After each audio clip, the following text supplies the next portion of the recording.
I need to answer my Boards of Canada question. Oh, right, yeah, I'll let you do that. Because I had to look up, I had to make sure I got all of the EPs. And Ben has something prepared for you for this?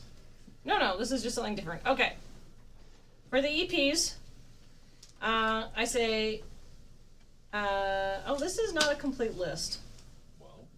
Oh, that's really Don't worry about the frustrating. EPs, just do the albums. Okay, for the albums. This is in order of, like, musical bestness is not Kathleen's favorite, because it's two different orders.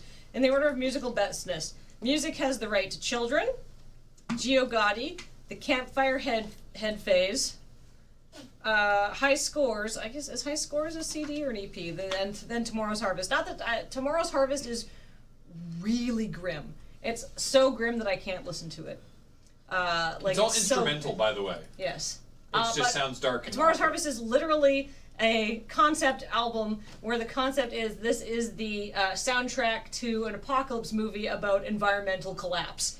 It's very, very grim, and like it's really good, but I can't listen to it a lot. So it's definitely my least listened to Boards of Canada album. So that's like Music Has the Right to Children, Gio Gotti, Campfire Head Phase, Twoism, Tomorrow's Harvest.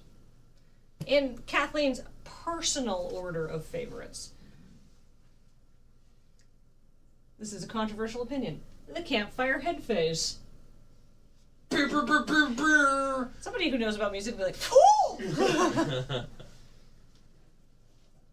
And then a tie between Music Has the Right to Children and Gio Gotti, and then Tomorrow's Harvest, and then Twoism and stuff like that. So, but that's like the Campfire Head Phase. Well, one person says that is controversial. Well, that is controversial. But I really like that album. I think it's fantastic. I think there's a lot of stuff. All right, so I think there's a lot of stuff going on, and I think because it sounds nice, because it's supposed to sound, the concept for that album is it's your hazy it's your hazy remembered summer memories of being on a road trip with your family is literally the concept for that album. Cool. It sounds, that's why there's a lot of acoustic guitar. There's a song called 84 Pontiac Dream, and it just sounds so nice. It's supposed to sound like an idyllic childhood. And I love that album. Gio Gotti's concept, by the way, is what if all of that satanic weird stuff was like numbers and the devil and like evil references. We could put as much of that into music as possible, like down to like the time scales and the lengths of songs. Huh. So very cool. Yeah, what if all the moral panics from the 1980s about music were real? Yeah, exactly. Let's try to make the most satanic album we can. Yeah. And it's great. And Music Has the Right to Children is just their first album, which is like sort of a collection of songs they wrote and new songs and like old songs that they sort of reworked and re-released, but it's really good. It's probably one of the most influential or electronic albums of all time. Yep. Wait, you would like Boards of Canada. You'll find this story really funny.